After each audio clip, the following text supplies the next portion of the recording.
Good morning class. आज हम हमारे नए टेस्ट पेपर का सॉल्यूशन बनाते हैं। हमारा टेस्ट फॉर्म नंबर जो है वो है 026849।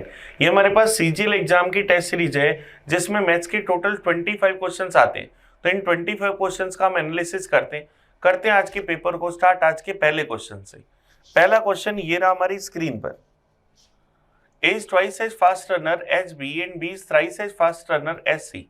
If C travel a distance in 1 hour 54 minutes, then the time taken by B to cover the same distance. B C से 3 गुना तेज धावक है, तो अगर C की गति 1 है तो B की क्या होगी 3 गुना, इनके स्पीड का रेशो। अब जब डिस्टेंस कांस्टेंट होती है तो स्पीड और टाइम क्या होते हैं, इनवर्सली प्रोपोर्शनल होते हैं। तो स्पीड का रेशो अगर 3:1 है तो टाइम का रेशो क्या होगा 1:3। अब C को टाइम लगा 1 घंटा 54 मिनट 54 मिनट, तो हमें B का टाइम बताना है। तो 1 आवर 54 मिनट का मतलब क्या हुआ 114 मिनट। इसकी रेशियो में वैल्यू 3, वैल्यू चाहिए 1 की, 3 3 9 38 मिनट। तो B को कितना टाइम लगेगा 38 मिनट। ये हमारा आंसर आ जाएगा। अगर हमें A का कोई टाइम पूछता है कुछ पूछता तब हम देखते कि ये B से दुगना तेज है, इसकी में कहीं जरूरत नहीं है तो इसलिए हमने इसको कंसीडर नहीं करा। नेक्स्ट क्वेश्चन देखते हैं 52। A dealer buy an article mark at 25,000 with successive discount of 20% and 5%. If he spent 1,000 rupees on the repair and sell it for 25,000, then his gain percentage is। एक article का MRP है 25,000, इस पर पहले 20% का discount दिया, तो 20% का डिस्काउंट क्या आएगा 5,000, तो ये कितने का हो गया 20,000 का। इस पर फिर 5% का डिस्काउंट दिया, 20,000 का 5% क्या आ जाएगा 1,000 रुपए, तो ये कितने का हो गया 19,000 रुपए। ये 19,000 रुपए का पड़ा उसे। अब इसने क्या करा, इस पर 1,000 रुपए इसकी मरम्मत पर खर्च करे, तो 1,000 रुपए इसने इस पर खर्च कर दिए, तो उसको ये कितने का पड़ा 20,000 रुपए का। अब 20,000 रुपए में उसने खरीद कर इसे 25,000 रुपए में बेच दिया, तो उसे कितना लाभ हो, 25,000 रुपए में बेचा तो 5,000 का लाभ 20,000 पर, परसेंटेज में चाहिए इंटू करा 100% से, तो यहां से मेरे पास क्या आ जाएगा 5,000 से क्या एक बार ये गया 4 बार 1/4 की वैल्यू 25%, तो आंसर क्या आ जाएगा ऑप्शन बी। तो उसे कितना लाभ हो गया 25% का। नेक्स्ट क्वेश्चन देखते हैं 53। A cycle has r a cylinder has r as the radius of the base and h as the height. The radius of the base of another cylinder having the double of the volume but the same height as that of first cylinder must be equal to। पहले वाले बेलन का जो cylinder है उसकी radius r और height h है, दूसरे की रेडियस बतानी है कि क्या होगी, हाइट सेम है, वॉल्यूम का जो रेशियो है उन दोनों का वो 2:1 है। तो मेरे पास पहले वाले का वॉल्यूम क्या लिखूं, नए वाले का वॉल्यूम πr²h, पहले वाले का वॉल्यूम πr²h, बाद वाले का वॉल्यूम पहले वाले वॉल्यूम का क्या है 2 गुना। तो यहां से अगर अपन देखें एच से एच चला गया, पाई से पाई चला गया, r² बराबर 2r², तो r की वैल्यू क्या आएगी √2 इंटू r। तो नए वाले सिलेंडर की वॉल्यूम पहले वाले की रेडियस की √2 गुना होगी, ये आंसर आ जाएगा। तो ऑप्शन सी इसका सही आंसर। नेक्स्ट क्वेश्चन देखते हैं 54। The ortho centre of A right angle triangle lies. समकोण त्रिभुज का लंब केंद्र कहाँ होता है। समकोण त्रिभुज की अगर बात करें, अगर एबीसी समकोण त्रिभुज है तो इसका लंब केंद्र समकोण पर ही होता है, क्योंकि शीर्ष ए से लंब डाला, शीर्ष सी से लंब डाला और बी से लंब डाला, तीनों का इंटरसेक्शन पॉइंट बी पर है, तो कहाँ होता है राइट एंगल पर, at the right angular vertex, समकोणीय शीर्ष पर। चलिए नेक्स्ट क्वेश्चन देखते हैं 55। In a classroom test student were awarded 6 marks for each correct answer and -3 marks for each incorrect answer. No marks were given for the unattempted question. Radhika answered 10 questions correctly and scored a total 42 marks. How many questions did she answer incorrectly? अब 10 question उसने सही करे, हर question के 100 number मिलने चाहिए थे, तो total कितने मार्क्स मिलने चाहिए थे 60, लेकिन उसको सिर्फ मार्क्स कितने मिले 42। उसको कितने मार्क्स मिले 42। इसका मतलब उसके कितने नंबर कट गए 18 मार्क्स कट गए। हर एक क्वेश्चन गलत करने पर उसे कितने नंबर कट करने पड़ते हैं 3 नंबर। हर गलत उत्तर के लिए उसका स्कोर क्या होता है -3। तो हमें बताना है उसने कितने प्रश्नों को गलत उत्तर दिया। तो अब देखो यहाँ पर हर क्वेश्चन गलत के लिए 3 नंबर कटते हैं, तो 18 नंबर कटवाने के लिए कितने क्वेश्चन गलत करने पड़ेंगे? 6 क्वेश्चंस। तो ये हमारा आंसर क्या आ जाएगा? Option D. चलिए नेक्स्ट क्वेश्चन देखते हैं 56। The ratio of area allotted for residency and road purpose is. ये हम लोगों को एक पाई चार्ट दे रखा है, इसमें रेजिडेंशियल एरिया और ये सबको दिखा रहा है। हमें क्या करना है? The ratio of area of allotted for residential and road purpose is. आवास के लिए, रेजिडेंशियल पर्पज के लिए देखिए आवासीय क्षेत्र ये वाला है, तो 144 डिग्री। अच्छा, सड़क के लिए अगर बात करें तो सड़क का क्षेत्र ये वाला है, तो ये हमारे पास कितना है? 36 डिग्री। तो इनका रेशियो क्या है? 4:1। तो आवंटित क्षेत्र का अनुपात क्या आ गया? 4:1। ऑप्शन बी हमारा आंसर आ गया। नेक्स्ट क्वेश्चन देखते हैं 57। The percentage of the total area allotted for water body and green zone together is. जलाशय और हरित, ये हरित क्षेत्र और ये जलाशय क्षेत्र है। ये रहा हरित क्षेत्र, ये रहा जलाशय क्षेत्र। इन दोनों के लिए अगर मैं बात करूं तो 118 और 8 126 डिग्री। 126 डिग्री 360 डिग्री का कितना परसेंट है? हमें परसेंटेज में ही तो बताना है।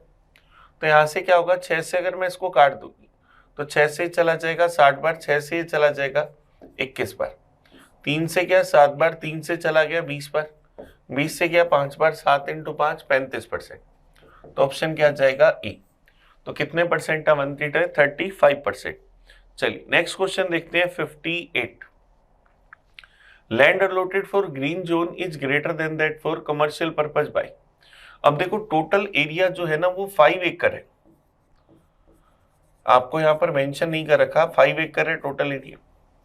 हमें कह रहा है हरित क्षेत्र के लिए आवंटित भूमि वाणिज्य उद्देश्य के लिए आवंटित भूमि से कितनी अधिक है। हरित क्षेत्र की बात करें तो 108 डिग्री, वाणिज्य की अगर अपन बात करें तो मेरे पास उसका एरिया कितना है? 54। उससे कितना ज्यादा है? 54 डिग्री ज्यादा है, 54 डिग्री ज्यादा है। अब 54 डिग्री को एकड़ में देखना, 54 डिग्री मेरे को बताना है कि उसकी वैल्यू कितने एकड़ ज्यादा है। The land allotted for green zone is greater than that for commercial purpose by. तो 54 डिग्री की वैल्यू चाहिए, मुझे पता है 360 डिग्री की वैल्यू 5 एकड़ है, तो 1 डिग्री की वैल्यू, तो 54 डिग्री की वैल्यू 5/360 डिग्री इंटू में 54 डिग्री।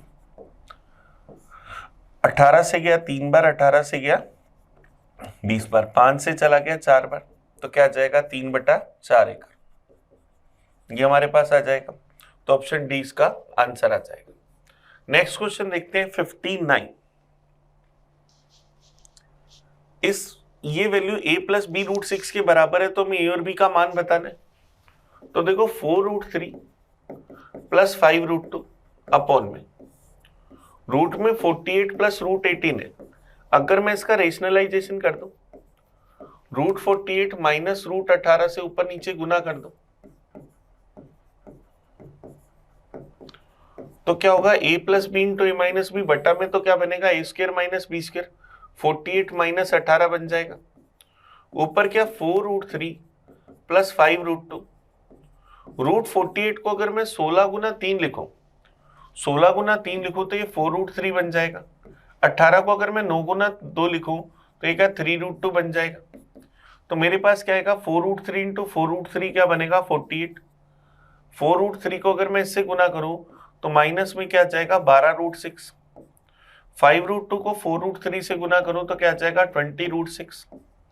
और माइनस में क्या जाएगा? 15 दूना 30 बटा में 48 - 18 क्या जाएगा? 30।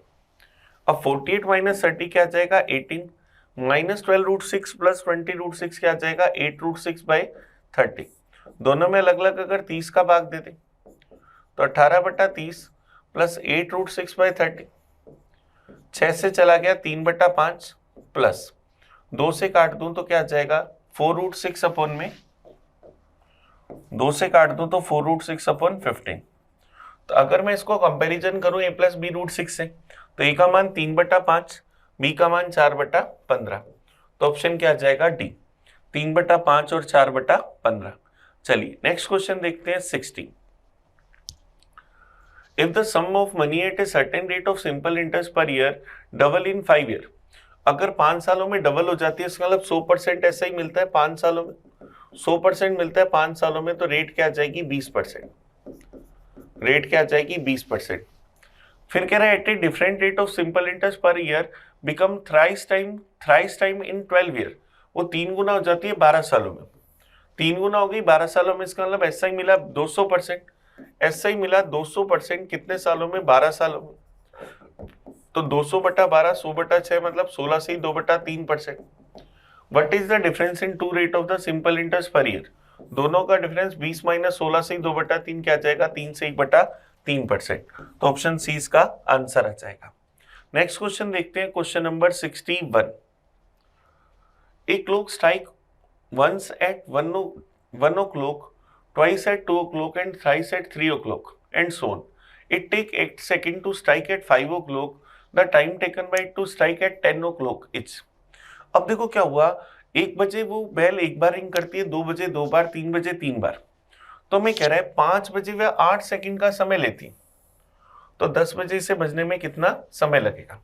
अब देखो बेल रिंग करती है तो कैसे रिंग करती है, रिंग करती है गैप आता है फिर रिंग करती है, ऐसे ही तो होता है, रिंग गैप, तो 5 बजे 5 बार रिंग करेगी तो उसे कितना टाइम लगेगा 8 सेकेंड, 5 बार रिंग करी तो गैप कितने आए, इंटरवल कितने आए बीच में 4, तो जब 4 इंटरवल है तो 8 सेकेंड लगे, 4 इंटरवल में 8 सेकेंड लगे तो एक इंटरवल में कितना टाइम लगता है 2 सेकेंड, तो जब 10 बजेंगे तो 10 बार रिंग करेगी, तो 10 बार अगर रिंग करेगी तो बीच में इंटरवल कितने आएंगे 9, एक इंटरवल का टाइम है 2 सेकेंड, तो 9 इंटरवल का टाइम 18 सेकेंड, तो 10 बजे उसे कितना समय लगेगा 18 सेकेंड, ये हमारा आंसर आ जाएगा।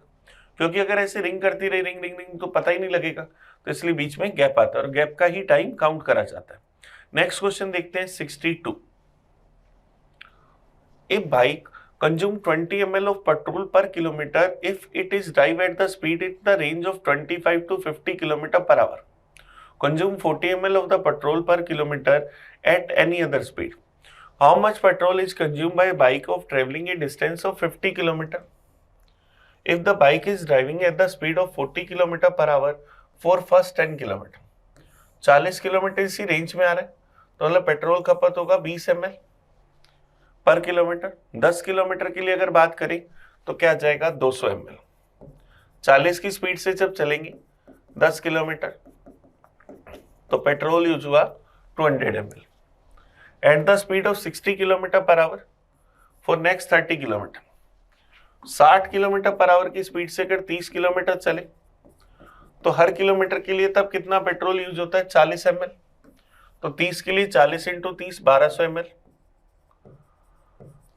और फिर हमें कह रहे हैं at the speed of 30 kilometre per hour for last 10 kilometre, 30 kilometre per hour से लास्ट के 10 किलोमीटर, तब 20 ml के हिसाब से 200 ml पेट्रोल यूज होगा, तो टोटल पेट्रोल कितना यूज हुआ 1600 ml, 1600 ml का मतलब 1.6 लीटर, तो आंसर क्या जाएगा टोटल पेट्रोल कितना यूज हुआ 1.6 लीटर, ऑप्शन डी हमारा आंसर आ गया। नेक्स्ट क्वेश्चन देखते हैं, question number 63। Two pipe A and B can fill a tank in 60 minutes and 75 minutes respectively.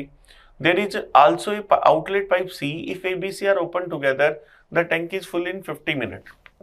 A इसको बढ़ सकता है 60 मिनट, B बढ़ सकता है 75 मिनट, और A, B, C तीनों साथ मिलकर इसको बढ़ देते हैं 50 मिनट। तो हमें बताना है भरी हुई टंकी C को अकेले खाली करने में कितना समय लगेगा।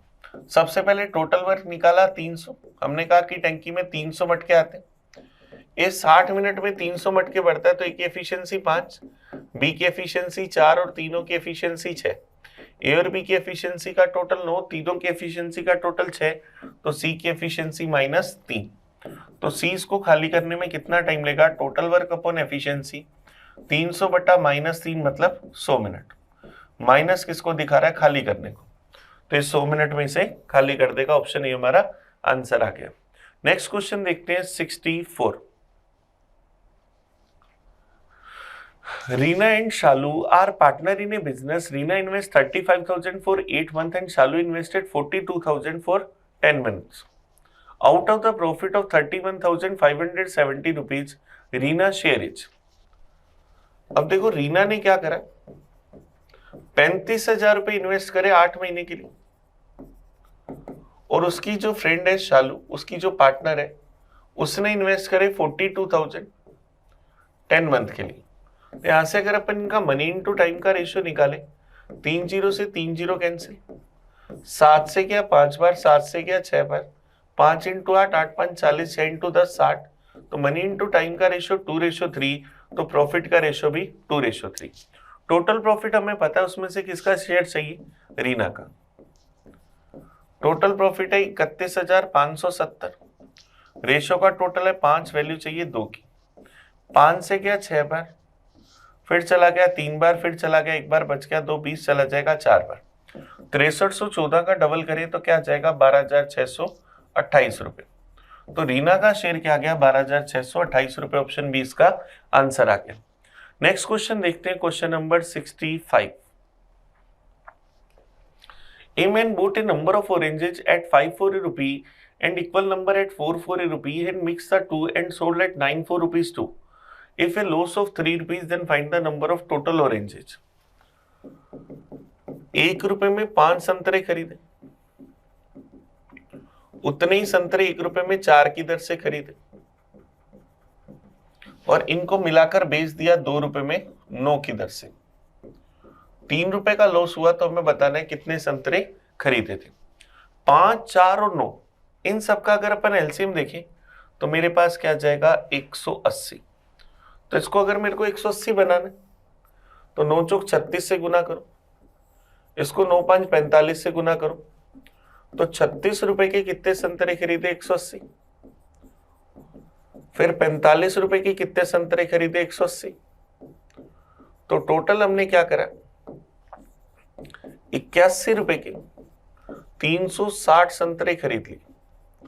360 संतरे बेचने हैं तो इसको 40 से गुना करो, तो क्या जाएगा, 80 रुपए के 360 संतरे बेच दी। 81 के खरीद कर 80 रुपए की बेच दी, तो 1 रुपए का लॉस हो रहा है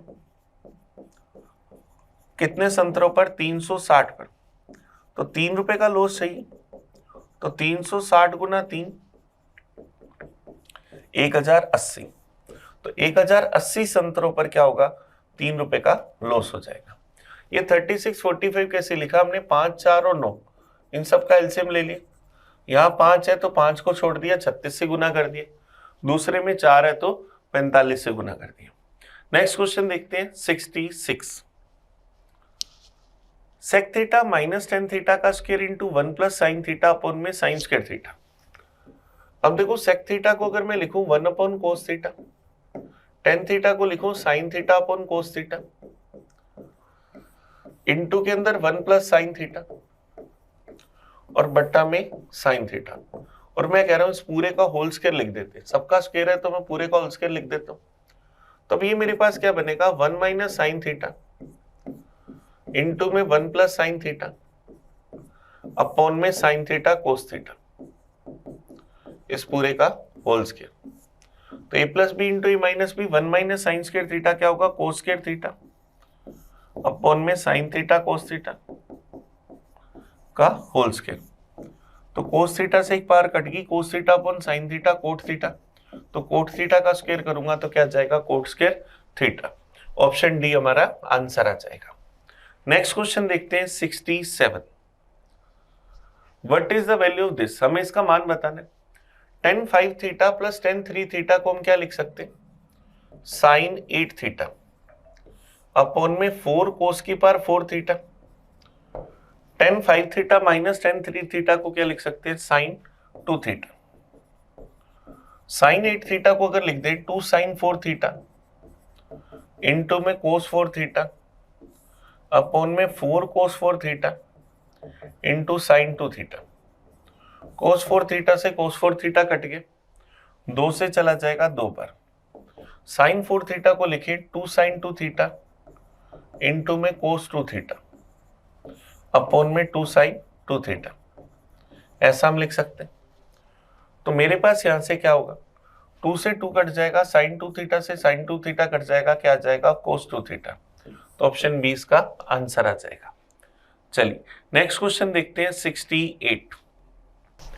x plus y plus z 11 है, x square plus y square plus z square 133 है, x cube y cube z cube 881 है, तो हमें एक्स वाई जेड का क्यूब रूट की वैल्यू चाहिए। तो देखो हमारे पास फॉर्मूला होता है x cube plus y cube plus z cube minus में 3xyz बराबर x plus y plus z into के अंदर x square plus y square plus z square minus में x y y z z x, ये हमारे पास होता है। हमें यहां से x y y z z x की वैल्यू चाहिए, तो x plus y plus z का होल स्क्वायर हम लोग जानते हैं कि क्या होता है x square plus y square plus z square plus 2xy y z z x. तो यहां से क्या आ जाएगा x plus y plus z का होल स्क्वायर 11 का स्क्वायर 121 बराबर 133 प्लस 2a। तो 2a की वैल्यू क्या आ जाएगी माइनस का 12, तो a बराबर माइनस का 6। तो यहां अगर अपन रख दे तो क्या आ जाएगा 881 माइनस में 3xyz बराबर ये 11 इंटू के अंदर 133 माइनस में माइनस का 6, तो क्या आ जाएगा 11 इंटू 139, तो क्या आ जाएगा 9, 9 3 12 कैरी आ गई 1, 1521 881 माइनस 3xyz। तो यहां से क्या लिख सकते हैं 3xyz बराबर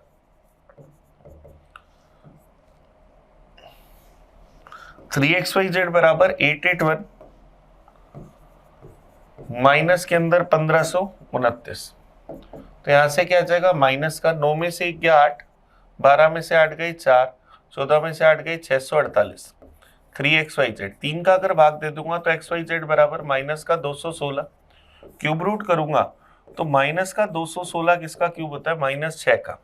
तो आंसर क्या आ जाएगा ऑप्शन डी, डी इसका आंसर आ गया। नेक्स्ट क्वेश्चन देखते हैं 69। p बराबर 7 प्लस 4 रूट 3, पी क्यू बराबर 1, तो हमें इसकी वैल्यू चाहिए, हमें चाहिए 1 upon P square plus 1 upon Q square. तो इसको हम क्या ऐसा लिख सकते हैं एलसीएम आ गया पी स्क्र क्यू स्क्र, ऊपर क्या आ जाएगा q square plus p square, तो q square plus p square बट्टा में पी क्यू का होल स्क्र। अब पी क्यू तो 1 है तो 1 का स्क्वायर से लिखो चाहे नहीं लिखो। अब p क्या है, इसको अगर मैं यहां लिखूं तो p मेरे पास क्या है 7 प्लस 4 रूट 3 का होल स्क्वायर, q मेरे पास क्या हो जाएगा 7 माइनस 4 रूट 3 का होल स्क्वायर।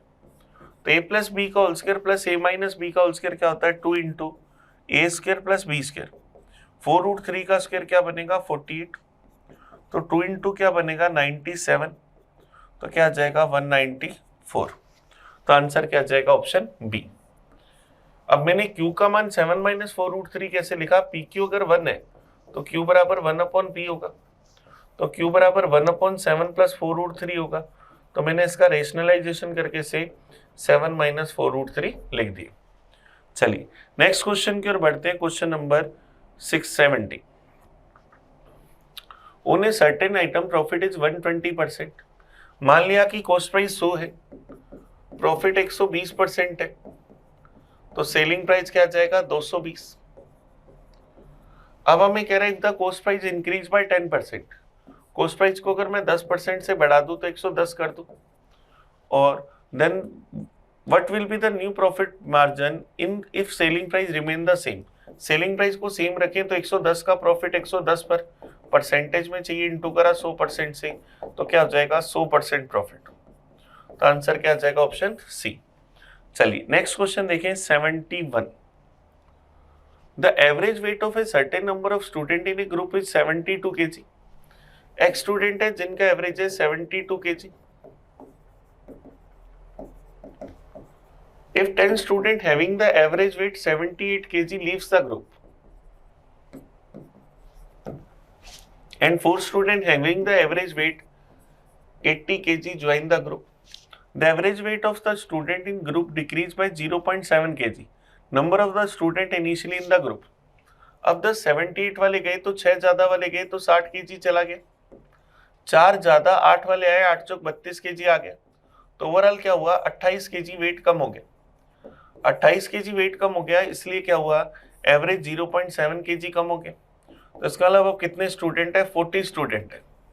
अब 40 स्टूडेंट्स है, पहले से कितने कम है, 10 गए, 4 आ गए तो 6 कम है।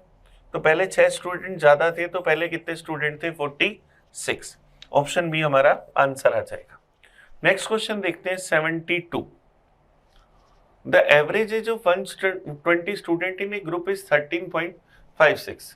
35% of the number students are girl, rest are boys. If the ratio of average age of boy and girl is 6:5, what will be the average age of girls? 35% लड़के, मतलब लड़के कितने, 13, लड़कियां कितनी है, 7। अब हमें लड़कों की एवरेज एज पता है 6x, लड़कियों की एज एवरेज एज 5x, और 20 का एवरेज हमें पता है कितना, 13.56 ईयर। तो हमें बताना है कि लड़कियों की औसत एज क्या थी। तो 13 का एवरेज 6x, तो टोटल 78x, ये 35x। तो इन दोनों का टोटल अगर मैं देखूं तो मेरे पास क्या जाएगा, 113x। टोटल यहां से क्या आएगा, 13.56 इंटू 20 बराबर किसके आएगा, 113x की। हमें गर्ल्स की एवरेज एज चाहिए तो 5x की वैल्यू चाहिए। तो 13.56 इंटू 20 वैल्यू है 113x की, हमें वैल्यू चाहिए 5x की। x से x चला गया, पॉइंट हटाया, बट्टा में 100, 20 इंटू 5 100 से 100 कट गया। तो 1356 में 113 का भाग दे, 113 का भाग गया एक बार, बच जाएगा क्या, 226, फिर चला जाएगा 2 बार।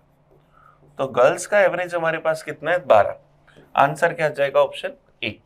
चलिए नेक्स्ट क्वेश्चन देखिए 73। The ratio of the income of A and B last year was 4:3 respectively. The ratio of individual income of last year and this present year are 3:4 and 5:6 respectively. If the total income of present year is 8.04 lakh, then income of B in the last year was, last year A और B की income का ratio 4:3। अब last और present, last और present year के अंदर ए की individual income का रेशो और बी की इंडिविजुअल इनकम का रेशो 3, 4 और 5, 6 है। तो मान लिया ये 3x 4x है, ये 5y और 6y। तो यहां से 3x और 5y का रेशो 4:3 के बराबर। तो xy का रेशो क्या है, 20:9। तो x की जगह 20 रखूं तो 60 और 80, y की जगह 9 रखूं तो 9, 5, 45 और 9, 6, 54। तो पिछले साल दोनों की टोटल इनकम ये थी। हमें कह रहा है यदि इस साल इनकी टोटल इनकम 8.40 लाख है, 04 लाख है, तो बी की पिछले साल इनकम बतानी। इस साल इनकी इनकम का टोटल 8.04, यहाँ टोटल अगर देखूं तो 134, वैल्यू चाहिए 45 की।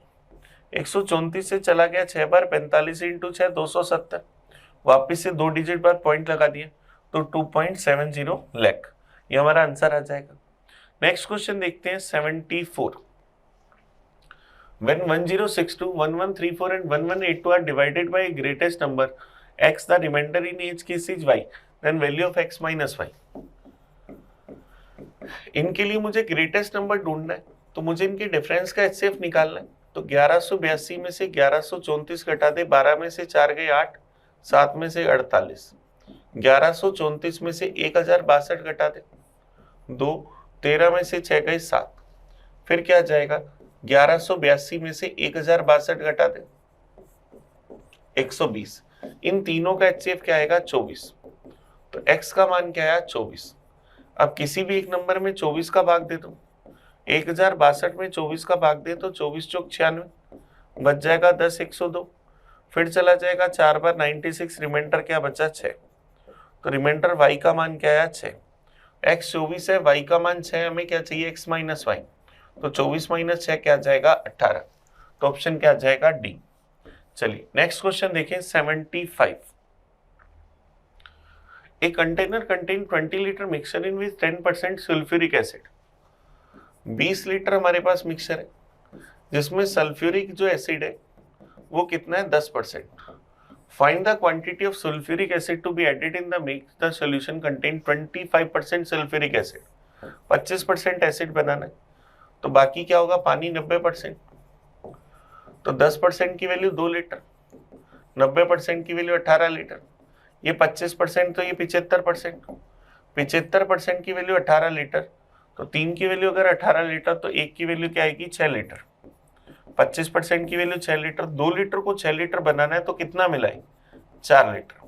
तो आंसर क्या आ जाएगा, ऑप्शन सी। ऑप्शन सी इसका आंसर आ गया। तो चलिए हमने क्या करा, पेपर की पूरे 25 क्वेश्चंस का एनालिसिस करा। आप इस वीडियो को बड़े अच्छे से देखना, आपको कहीं भी कोई कंफ्यूजन हो, कोई डाउट हो तो मुझे कमेंट करके बताना। हम मिलेंगे नए पेपर में नए सॉल्यूशन के साथ, तब तक थैंक यू। मैं आपका अपना प्रिंस, पढ़ते रहें, आगे बढ़ते रहें। Thank you.